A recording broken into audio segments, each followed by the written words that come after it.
Taste the Daily. Salem மாவட்டத்தில் நேற்று இரவு பரவலாகவே கனமழை பெய்தது. மாவட்ட அளவில் பார்க்கும்போது 35.43 மில்லிமீட்டர் அளவுக்கு மழை பெய்திருக்கிறது. அதிலும் குறிப்பாக அதிகபட்சமாக மேட்டூர் மற்றும் அதன் சுற்றுவட்டார பகுதிகளில் 100.6 மில்லிமீட்டர் அளவுக்கு மழை கொட்டி தீர்த்திருக்கிறது.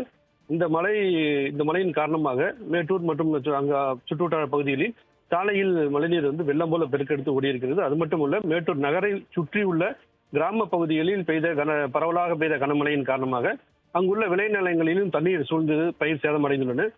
மேட்டூர் அருகே உள்ள பிஎன்பட்டி பேரூராட்சிக்கு உட்பட்ட கருப்பு ரெட்டியூர் பகுதியை சேர்ந்த விவசாயி ரத்தினவேல், மணி மற்றும் சுற்றியுள்ள விவசாயிகளுடைய தோட்டத்தில் மழைநீர் முழங்கால் அளவுக்கு தேங்கி நிற்கின்றது.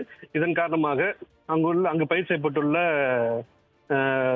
பருத்தி, தென்னை, ஆமணக்கு உள்ளிட்ட பயிர்கள் தண்ணீரில் மூழ்கி இருக்கிறது. அதாவது நீண்ட நேரமாக தண்ணீரில் பயிர்கள் மூழ்கினால் அது வேறு அழுகளால் பாதிக்கப்பட்டு முற்றிலுமாக அந்த பயிர்கள் அழிந்துவிடும். இதனால் விவசாயிகள் மிகவும் கவலை அடைந்திருக்கிறார்கள்.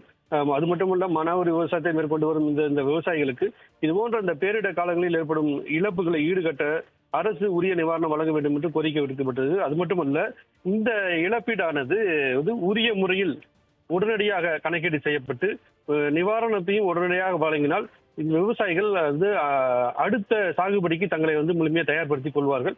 இல்லை என்றால் அடுத்த சாகுபடியும் அவர்கள் மேற்கொள்வதற்கு மிகுந்த சிரமம் ஏற்படும். எனவே தமிழக அரசு இந்த பயிர்கள் சேதமடைந்ததற்கு உரிய கணக்கீடு செய்து நிவாரணத்தை உடனடியாக வழங்க வேண்டும் என்று விவசாய தரப்பில் கோரிக்கை எழுந்திருக்கிறது. கண்ணதாசன்,